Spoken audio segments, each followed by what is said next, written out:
오늘 하나님께서 우리에게 주시는 말씀 함께 보겠습니다. 갈라디아서 2장 20절 말씀입니다. 갈라디아서 2장 20절의 말씀입니다. 우리 한 목소리로 말씀 읽도록 하겠습니다. 내가 그리스도와 함께 십자가에 못 박혔나니 그런즉 이제는 내가 사는 것이 아니요 오직 내 안에 그리스도께서 사시는 것이라. 이제 내가 육체 가운데 사는 것은 나를 사랑하사 나를 위하여 자기 자신을 버리신 하나님의 아들을 믿는 믿음 안에서 사는 것이라. 아멘. 네, 자존감이라는 주제로 제가 말씀을 전했는데 오늘 세 번째 시간, 마지막 시간입니다.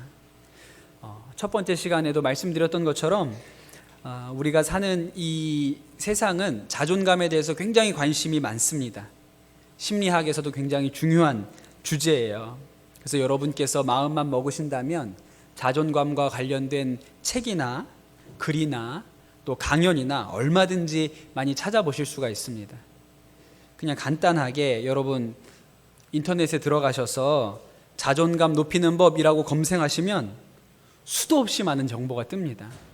그 중에 하나가 이런 게 있어요. 그 중에 하나인데요. 어떻게 하면 자존감을 높일 수 있나? 첫째, 내가 좋아하는 활동 시작하기. 둘째, 나를 이루는 것 중 나의 마음에 드는 점 기록하기. 셋째, 내 자존감을 무너뜨리는 사람을 멀리하거나 무시하기. 넷째, 나의 장점을 봐주는 사람 사귀기. 다섯째, 하루에 한 번씩 거울을 보고 스스로를 칭찬하기. 그 10번째까지 있는데 굳이 읽을 이유가 없다고 생각해서 여기까지만 읽겠습니다. 간단히 말하면 이런 거죠. 난 괜찮은 사람이야. 난 너무 예뻐. 난 훌륭해. 나는 좋은 사람이야. 계속 이렇게 하라는 얘기입니다. 여러분 어떻게 생각이 드세요? 무슨 생각이 들기 전에 좀 손발이 오그라드는 증상이 있죠. 근데 여러분 이렇게 하면 진짜 자존감이 높아질까요? 왠지 아닌 것 같죠? 제가 청소년부에서 이 자존감이라는 주제로 우리 청소년들하고 말씀을 나누었는데 한 중학생이 이런 질문을 했습니다. 자존감은 자신을 귀하게 여기는 마음이라고 했는데 성경은 나는 죽어야 한다고 말하지 않나요? 별로 안 놀라시는데 중학생이 이런 질문하면 대단한 겁니다. 저희가 중학생들도 그 예수님의 사람 제자 훈련을 하거든요. 중학생 교재가 따로 있는데 거기에 이제 나는 죽고 예수로 살고라는 단원이 있어요. 거기에 나의 자아 때문에 일어나는 문제가 뭐가 있냐 이거 써봐라 이런 질문이 있는데 제가 중학교 남학생들한테 그 질문을 써온 걸 보면 다 대부분 이렇게 써옵니다. 없다. 이렇게 써옵니다. 간혹 쓰는 아이들이 있어요. 나의 자아 때문에 무슨 문제가 있느냐라고 물어봤는데 키가 안 큰다. 이런 대답을 써옵니다. 오늘 편의점에서 짜장범벅을 샀는데 물만 쏟아버려야 되는데 라면도 쏟아버렸다. 이게 내 자아의 문제다. 이런 식으로 써옵니다. 그런데 이 아이 그 중학생이 자존감은 자신을 귀하게 여기는 마음이라고 하는데 성경은 나는 죽어야 한다고 말하는데 어떤 게 진짜입니까? 이렇게 물어보는 거예요. 오늘은 그 마지막 설교로 그 질문에 대한 답을 하려고 합니다. 첫 시간에 나눈 것처럼 자존감은 자신을 긍정하는 긍정적으로 여기는 감정, 느낌을 자존감이라고 합니다. 나는 가치 있는 존재야. 나는 사랑받을 만한 자격이 있어. 이렇게 생각하는 것이죠. 그런데 여러분 성경은 다르게 가르쳐줘요. 마태복음 16장 24절에 예수님이 하신 아주 유명한 말씀입니다. 누구든지 나를 따라오려거든 자기를 부인하고 자기 십자가를 지고 나를 따를 것이니라. 예수님은 우리가 예수님을 따르기 위해서 나를 사랑하는 것이 아니고 나를 부인해야 한다고 말씀하고 계시는 것이죠.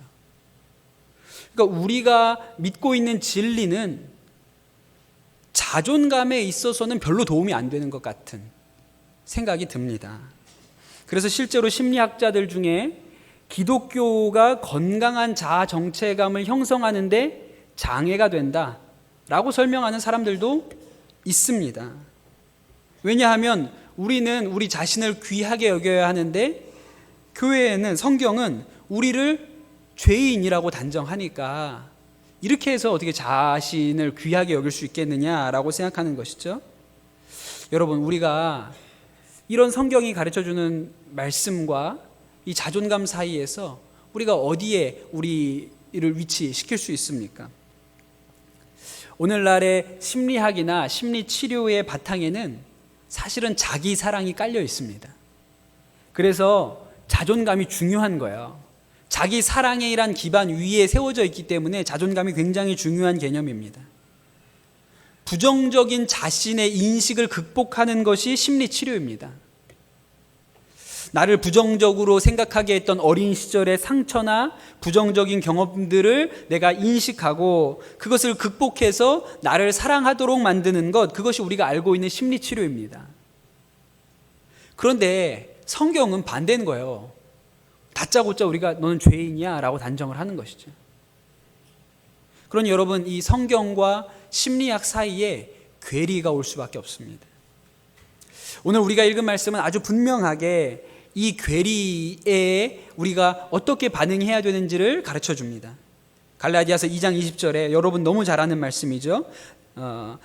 우리 자신이, 갈라디아서 2장 20절은 우리 자신에 대해서 우리는 십자가에 못 박혀야 하는 그러한 존재라고 말해줍니다. 자아를 사랑하는 게 아니라 우리는 죄인이고 이 죄된 생명은 예수님과 함께 십자가에서 처리되어야 하는 것이라고 가르쳐주는 것이죠. 그래서 우리 교회에서 아주 강조하는 것이 나는 죽고예요. 나는 죽고.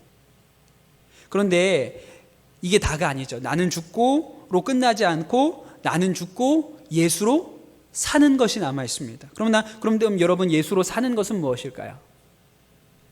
갈라디아서 2장 20절은 이렇게 설명합니다. 내가 육체 가운데 사는 것은 나를 사랑하사 나를 위하여 자기 자신을 버리신 하나님의 아들을 믿는 믿음 안에 사는 것이다. 예수로 사는 것은 죽어야 하는 죄인을 위하여 이 목숨을 내어주신 예수님의 사랑 안에 사는 것을 예수로 사는 것이라고 가르쳐주는 것이죠. 그러니 여러분, 우리가 예수 그리스도 안에서 자존감을 가진다는 것은 나는 너무 예뻐, 나는 가치가 있어, 나는 사랑받을 만한 사람이야, 이렇게 하는 것이 아니고 내 안에 어떤 가능성과 내 안에 어떤 좋은 게 있어서 스스로를 귀하게 여기는 것이 아니라는 것이죠. 나는 이렇게 흉악한 죄인인데 하나님은 이 죄인을 사랑하셔서 독생자를 보내주셨고 하나님의 자녀로 삼아주셨다. 바로 이 하나님의 은혜가 우리 존재의 가치이고 자존감의 뿌리가 되는 것입니다. 이러한 과정을 가장 잘 드러내는 인물 중에 한 사람이 베드로라는 사람입니다. 베드로는 굉장히 재미있는 인물이에요. 독특하기도 하고, 흔히 우리가 베드로에 대해서 설명할 때 좀 다혈질이다 이렇게 말하죠. 그런데 성경을 자세히 읽어보면 베드로에게 자존감이 낮아 보이는 여러 장면들이 등장합니다. 죄송합니다. 제가 성경에 나오는 대부분의 인물을 낮은 자존감의 소유자로 몰아붙이는 경향이 있는데 베드로를 보면 그런 생각이 좀 들어요. 베드로가 고기를 잡다가 예수님을 만나죠. 밤새도록 수고했지만 한 마리도 잡지 못했던 그날 아침에 예수님을 만납니다. 그리고 예수님 말씀대로 깊은 곳에 그물을 던졌더니 물고기를 엄청나게 많이 잡지요.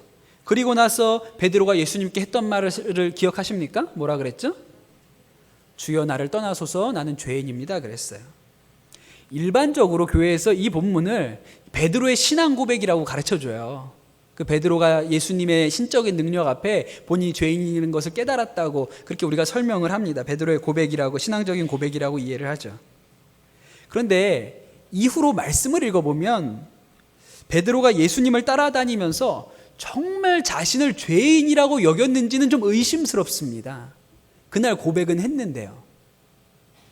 안 그래 보이는 장면이 여럿 나오거든요. 누군가는 이 장면을 이렇게 설명하는 거예요. 베드로가 저를 떠나십시오, 저는 죄인입니다 라고 말한 게 자존감이 낮아서 그렇게 얘기했다는 거예요. 네. 기회가 오기는 했는데 나 같은 사람이 어떻게 저분을 따라다녀? 주님, 저는 못 따라갑니다. 그렇게 자존감 늦은 대답을 했다는 것이죠. 뭐 억측일 수도 있는데, 그러나 성경을 보면 그런 모습들이 여러 번 나옵니다. 베드로는 내면의 두려움을 가진 사람이었어요. 예수님께서 물 위로 건너오실 때 베드로가 예수님께 저도 물 위를 걷게 해주십시오 라고 얘기합니다. 그 베드로의 특징 중에 하나가 나서는 거거든요. 이 나서요. 왜 나설까요? 인정받고 싶은 욕구가 대단히 큰 것이죠. 그래서 나선 거예요. 그래서 뛰어내립니다. 내려오라고 해서 뛰어내립니다. 근데 어떻게 되죠? 금방 물에 빠지고 말아요. 바람이 부니까 금방 마음이 요동하고 가라앉고 맙니다. 그러니까 베드로는요, 자신이 생각하는 자신과 실제 나의 괴리가 굉장히 컸던 사람이에요. 자기 걸을 수 있을 줄 알았거든요. 근데 바람만 부니까 마음이 요동해요. 그러니까 마음 안에 실제로는 깊은 두려움이 있었던 것이죠. 그러나 외형적으로는 이거에 대한 방어 기제로 자신은 굉장히 이렇게 자기 주장이 강하고 강력해 보이는 사람인처럼 행동을 했던 것입니다. 변화산에서 예수님께서 사람들이 나를 누구라 하느냐라고 물어봤을 때 베드로가 다른 사람들이 하지 않는 대답을 합니다. 주는 그리스도시요 살아계신 하나님의 아들입니다. 이렇게 대답하죠. 엄청 칭찬받아요. 늘 앞장서는 사람이거든요. 남들과 다른 대답을 해야 된다고 생각하는 사람이에요. 왜 그렇죠? 인정받고 싶으니까요.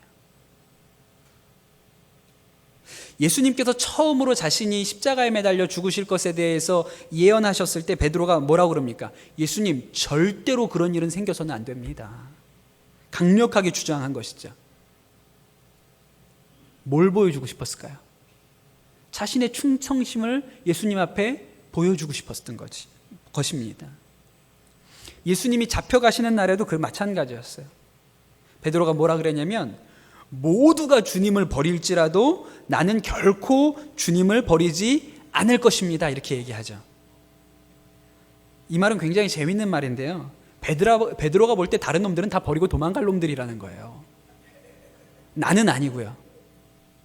내가 보니까 다른 놈들은 다 버리고 도망갈 싹이 있는 놈들이고 나는 절대로 그러지 않을 사람이라고 하는 것이죠. 그러니까 베드로가 자기가 누군지를 잘 모른다는 얘기입니다. 본인 스스로도 자신에 대해서 자신은 절대로 예수님을 배신하지 않을 충복이라고 생각했겠죠. 그러나 실제로는 그렇지 않았습니다.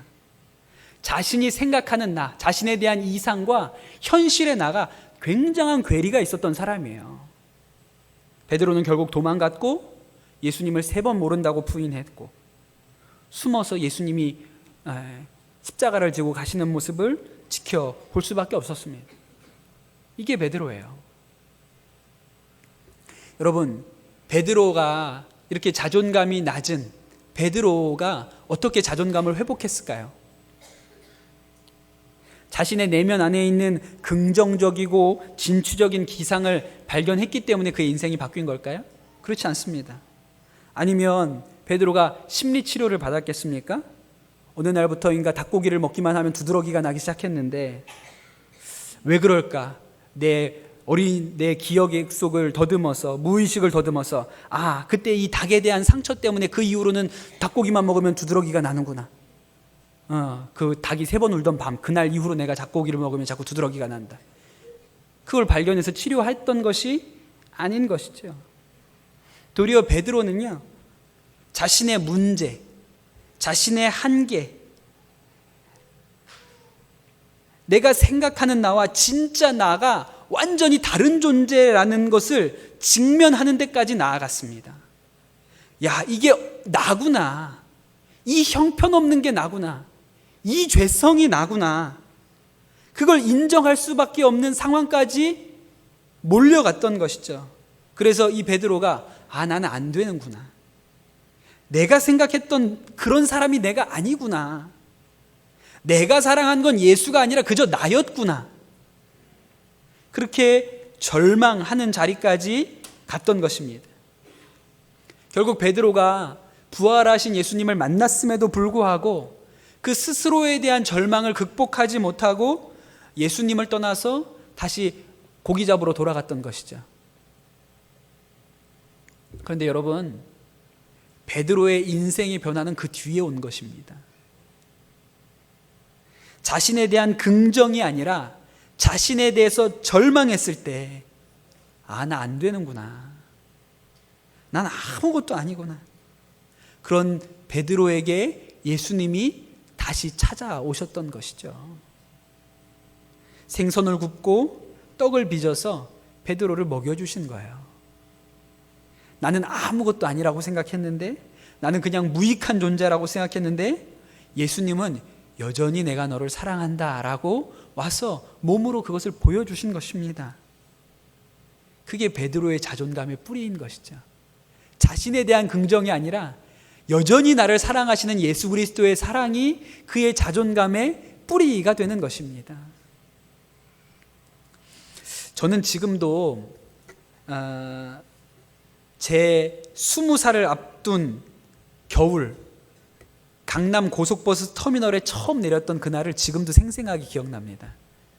지금도 어쩌다가 기회가 있어서 강남 고속버스 터미널에 나갈 일이 있으면 그때 생각이 나요. 19살 겨울. 저는 19살까지 강원도 원주에서 자라고 태어난 그 집에서 19년을 살았습니다. 그러니까 그 집에 그때까지 제 인생의 모든 기억과 추억이 그곳에 있었던 거죠. 그런데 아버지의 사업이 실패하고 이 집이 은행의 경매로 넘어갔습니다. 저희가 거의 돈도 받지 못하고 사실은 이제 집에서 이제 나오게 되는 그런 형편이 제 고등학교 3학년 마칠 무렵이었어요.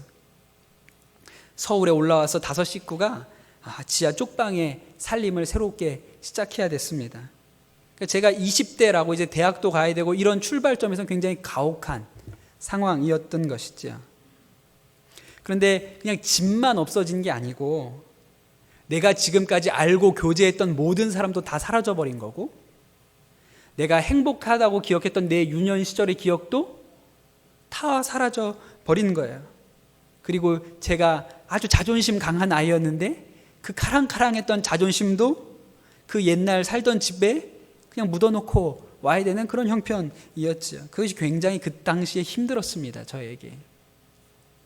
20살 얼마나 좋은 때입니까? 새롭게 인생을 시작해야 되는 때에 저는 앞길이 깜깜했어요. 이걸 어떻게 제가 풀고 극복할 수 있을지 알 수 없었습니다. 그게 어려운 게, 제가 서울에 이렇게 이사를 왔는데 그 지하 그 단칸방에 들어와 있으면 미칠 것 같은 거예요. 이런 데서 살아야 된다는 게, 그 식구들이 어디 갈 데도 없어서 얼굴을 그냥 하루 종일 얼굴을 맞대고 그 집에 있어야 된다는 게 미칠 것 같은 거예요. 그런데 문제는 딱히 어디 갈 데가 없다는 거예요. 아는 사람도 없고 불러주는 데도 없으니까. 그래서 제가 어떻게 했을까요? 텔레비전만 봤습니다. 계속 텔레비전만 봤어요. 텔레비전을 보지만 텔레비전을 봤던 게 아니에요. 속으로 이렇게 생각했던 것이죠. 왜 살아야 되지? 내가 왜 가치가 있는 거지? 어떻게 살아야 되는 거지? 근데 답이 없는 것 같아요. 그때는 뭘 어떻게 해야 되는지 모르겠어요. 그냥 말도 안 하고 계속 텔레비전만 봤습니다. 아마 그런 저를 지켜보는 저희 어머니도 굉장히 걱정이 많으셨을 거라고 생각이 들어요. 어느 날이었는데 그날도 제가 혼자 텔레비전을 보고 있었습니다. 근데 그날 어머니께서 제 앞에 밥상을 차려주셨어요. 그날 혼자 밥상을 받았습니다. 제 기억이 그래요. 저만 혼자 텔레비전 앞에 밥상을 어머니가 주셨는데, 밥을 새로 하셨는지 이렇게 밥 공기에 김이 모락모락 나고 금방 한 생선 조림도 이렇게 냄비에 놔서 이렇게 밥에 올려주셨어요. 근데 그 밥을 먹다가 이렇게 눈물이 나는 거예요. 왜 눈물이 났냐면, 나는 아무리 생각해도 내가 왜 살아야 되는지 잘 모르겠고, 이게 내가 왜 가치가 있는지, 이게 사는 게 무슨 이유가 있는지 내가 잘 모르겠다고 생각했는데, 우리 어머니는 그렇게 가치 없는 사람을 위해서 밥을 해주네. 참 이상한 일이다. 밥을 해주네. 그런 생각이 퍼뜩 제 머릿속에 들었던 것이죠. 그러면서 제가 든 생각이, 그럼 좀 살아봐야겠다. 이렇게 가치가 없는 사람을 위해서 누군가 밥을 해주는데 그럼 좀 살아봐야 되는 거 아닌가? 그런 생각이 그날 이렇게 들었어요. 그런데 그게 복음처럼 생각되었죠. 절망한 베드로에게 나 이제 어떻게 살지? 나 뭐 해먹고 살아야 되지? 이렇게 생각하고 있었던 이 베드로에게 예수님이 어느 날 오셔가지고 그냥 생선과 떡을 굽고 계셨던 거예요. 베드로야, 내가 널 아직도 사랑한단다. 그런 예수님을 제가 그날 제 경험 중에 만나게 된 것이죠. 사람들이 이렇게 말합니다. 한 사람의 자존감의 형성에 8알은 부모에게 달려있다고 얘기해요. 아주 절대적이지 않은데 상당히 영향을 미치죠. 5살 이전에 대부분 형성된다고들 얘기를 합니다. 그럼 여러분, 어떻게 하면 우리 자녀에게 높은 자존감을 물려줄 수 있을까요? 흔히 우리가 생각하기를 이렇게 하면 될 것 같아요. 칭찬을 많이 해주면요. 칭찬을 많이 해줘서 이 아이가 자신감을 가지게 해주고, 그 자신감을 가지면 결과적으로는 이 아이의 자존감도 높아질 거라고 생각을 하는 것이죠.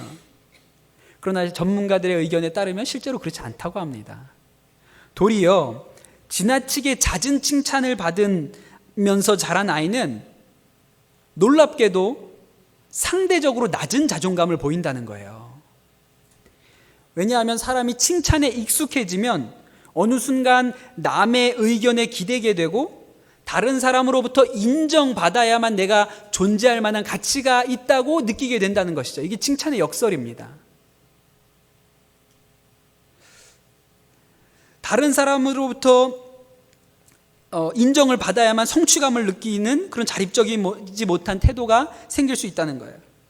여러분, 이런 얘기 자주 하시죠. 우리 아들 최고. 안 하세요?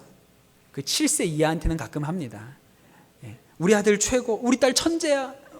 저도 가끔 그런 얘기를 하는데, 이런 칭찬은 나르시즘을 만들고 오히려 자존감을 떨어뜨린다는 거예요. 왜냐하면 자신이 1등이 아니면 존재할 이유를 찾지 못하게 된다는 것이죠. 지난주에도 말씀드렸지만, 이렇게 성장한 아이들이 명문대학에 진학해서 나보다 실력이 뛰어난, 그전까지는 늘 내가 1등이야 최고라고 생각했는데 나보다 실력이 뛰어난 사람들을 만나면 그 자신의 마음을 극복해내지 못한다는 것이죠. 그러면 어떻게 자녀들에게 자존감을 심어줄 수 있을까요? 만들어줄 수 있을까요? 잘했을 때의 칭찬이 아니라 잘못했을 때, 실패했을 때의 부모의 반응이 그 아이의 자존감 형성에 훨씬 중요한 영향을 미친다는 거예요. 잘못했을 때, 실패했을 때 부모가 여전히 사랑하고 여전히 나를 귀하게 여기는구나 라고 생각될 때, 자녀는 내 행위에 따라서 내가 평가되는 게 아니고 내 존재로 부모님에게 사랑받고 있구나 라고 생각하게 된다는 것이죠.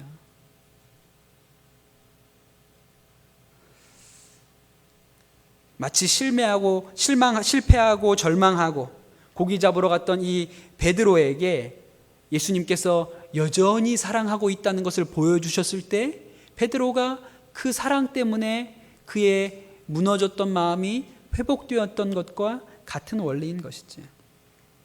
우리 교회 젊은이 교회 섬기시는 최양락 목사님 설교 중에 그런 이야기를 하신 적이 있습니다. 그 목사님 큰딸이 유치원 다닐 때 하루는 이 딸을 데리고 유치원에 갔던 아이를 이렇게 데리고 오는데, 이 아이가 차 뒷좌석에서 구토를 했다는 거예요. 그래서 빨리 병원으로 데리고 갔습니다. 그 진찰을 받아보니까 장염 증상이 있고 감기랑 겹쳤다, 그런 얘기를 들으셨대요. 이제 병원을 나와서 사모님은 약국에 약을 받으러 가시고, 목사님이 아이를 데리고 밖에 서 있면서 이렇게 기다리고 있는 중이셨대요. 근데 그 길거리에서 이 아이가 또 구토를 하는 거예요. 길거리 한복판에서. 바로 옆에 버스 정류장이 있었는데 거기에 버스를 기다리던 사람들이 놀라가지고 목사님하고 이 아이를 이렇게 놀라서 이렇게 보고 있는 것이죠. 또 지나가던 차에, 그 버스에 탄 사람들도 이 아이가 토를 하니까 이렇게 막 뭐야 이러고 보고 있는 거예요. 근데 이 딸이 토한 것도 그런데 사람들이 막 자기를 쳐다보니까 얘가 더 놀라서 얼굴이 사색이 돼서 잘 울지도 못하고 그냥 눈물만 막 이렇게 흘리고 있었다는 것이죠. 그때 최 목사님이 자기가 이렇게 놀라서 이거 왜 이래 이러면 아이가 더 당황할까봐 그 딸아이 앞에서 쪼그리고 앉아서 침착하게 그 옷에 묻은 구토물을 닦아주셨대요. 근데 이게 닦아줄 게 뭐가 마땅치가 않으니까 그냥 목사님 소매로 그냥 닦았다고 그러면서 괜찮아, 아빠 옆에 있어, 괜찮아 이렇게 하셨다는 거야. 여러분, 이 일을 겪은 딸이 이 일이 이 딸에게 어떤 마음을 줄까요? 잘해서 칭찬받는 게 아니에요. 나는 지금 몰골이 말이 아닌데 사람들은 다 나를 이상하게 쳐다보는데 여전히 우리 아버지한테는 내가 귀한 딸이구나. 우리 아버지한테는 내가 여전히 귀한 딸이구나. 여러분, 이 마음이 자존감의 뿌리인 것이죠. 내가 뭘 잘했는지에 따라 나의 가치가 결정되지 않고 그냥 나는 아버지의 사랑받는 딸이구나. 그런데 여러분, 이 마음이 예수님이 우리에게 주시는 사랑인 것이죠. 이 최 목사님이 딸을 닦아주고 꼭 안아주시는데 예수님 생각이 나셨다는 거예요. 예수님이 이렇게 하신 거구나. 죄를 온몸에 뒤집어 쓰고 세상 한가운데 마귀와 또 세상 앞에 조롱받으면서 어떻게 해야 될지 몰라가지고 전전긍긍하고 있는데 예수님께 오셔서 우리의 죄를 다 닦아내시고 우리를 여전히 사랑하고 계신다는 것을 보여주신 것이죠. 그 짧은 시간에 하나님의 사랑이 무엇인지가 목사님 안에 이렇게 부어졌다고 그렇게 얘기를 하세요. 여러분, 자존감은 우리의 행복을 위해서 너무 필요한 것이라는 점을 부인할 사람이 아마 없을 겁니다. 스스로 가치 있고 귀하게 여겨야 한다. 아마 대부분 이 말에 대해서 동의하실 거예요. 그것을 우리가 법적인 용어로는 인간의 존엄성이라고 합니다. 우리나라 헌법 10조에도 모든 국민은 인간으로서 존엄과 가치를 지닌다. 멋있는 말이죠. 인간은 다 존엄하다는 거예요. 가치가 있다는 거예요. 누구나. 그러나 한번 생각해 보십시오. 사람이면 왜 존엄합니까? 사람이면 왜 존엄해야 하죠? 사람이면 왜 가치가 있습니까? 살아있기 때문에 가치가 있나요? 살아있는 생명이기 때문에 존엄합니까? 여러분, 실험실의 생쥐는 살아있지만 존엄하지 않습니다. 얼마든지 우리의 실험에 의해서 그의 생사 여부가 결정될 수 있어요. 그 생명을 존엄하게 여기지 않습니다. 살아있지만요. 기껏 할 수 있는 대답이 무엇이냐면 사람만이 이성을 가졌다는 거예요. 기껏 만들어낸 대답이 사람만이 이성을 가졌다기 때문에 사람이 존엄하다고 설명합니다. 그런데 여러분, 이 대답은요 앞으로 심각한 위기에 직면해요. 왜냐하면 그런 대답이라면 앞으로는 인공지능이 인간보다 존엄한 시대가 올 것이기 때문에 그렇습니다. 인공지능이 인간의 이성과 지성보다 훨씬 더 뛰어난 기능을 하게 되면 인공지능이 존엄한 거예요. 여러분, 인간이 왜 존엄합니까? 하나님 없이 존엄할 수 없어요. 하나님 없이 인간이 존엄하다는 것을 누가 설명해낼 수 있습니까? 하나님이 없으면 존엄도 없는 것이죠. 그래서 여러분, 하나님이 없으면 존엄함도 없습니다. 하나님이 없으면 자존감도 없는 거예요. 그저 만들어낸 허상만이 존재할 뿐이죠. 하나님이 계셔야만 인간의 자존감도 있는 것입니다. 사랑하는 성도 여러분, 우리는 자기 사랑이 부족한 것이 아닙니다. 자존감이 부족한 사람은 자기를 사랑하지 않는다고 하죠. 나는 별로야. 나는 가치가 없어. 나는 사랑받을 수가 없어. 이렇게 생각하니까 스스로 사랑하지 않는다. 자신을 사랑하지 않는다. 사람들이 이렇게 설명을 하죠. 그런데 여러분, 그렇지 않습니다. 사람은 누구나 자기 사랑이 넘쳐요. 그런 부정적인 나를 사랑하기 때문에 그 모습을 못 버리고 유지하는 것입니다. 그렇게 부정적으로 인식하고 있는 나를 사랑하기 때문에 계속해서 스스로를 합리화시키고 그러한 나의 태도를 설명해내려고 하는 거예요. 그러니 실제로는 자기 사랑이 부족한 게 아니고 자기 사랑이 넘치는 것이 문제인 것이죠. 넘치는 이 사랑 때문에 스스로의 한계에 갇혀서 벗어나지 못하는 것입니다. 여러분, 그래서 회개 없이, 자신에 대한 절망 없이 구원도 없고 자존감도 없는 것입니다. 지난달에 순회선교단 소식지에 실린 한 성도님의 간증이에요. 누군지도 모르고 그냥 그 한 토막을 그냥 읽어드리겠습니다. 어렸을 때 옆집 아저씨에게 성추행을 당한 이후 저는 깊은 절망과 함께 보호자가 돼주지 않았던 부모님에 대한 원망, 남자들 전체에 대한 증오와 분노를 가지고 자라왔습니다.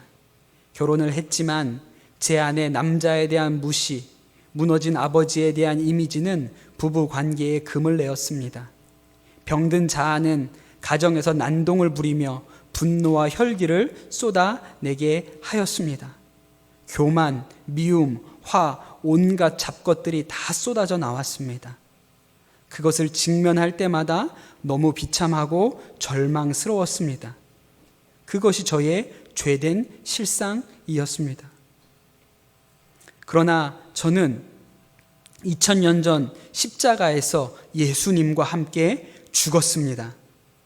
빠져나올 수 없는 죄의 수렁에서 허우적대고 있는 저를 복음 앞에 세우셨습니다.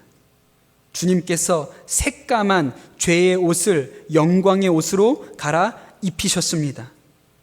더러운 제 옷을 입고 제가 되어 죽으신 주님의 사랑과 은혜에 감격할 수밖에 없었습니다. 이것이 진짜 자존감의 회복입니다. 다른 길은 없는 거예요. 내 자아를 얼르고 달래고 쌈에 앉는다고 우리의 자존감이 회복될 거라고 생각합니다. 그렇지 않죠.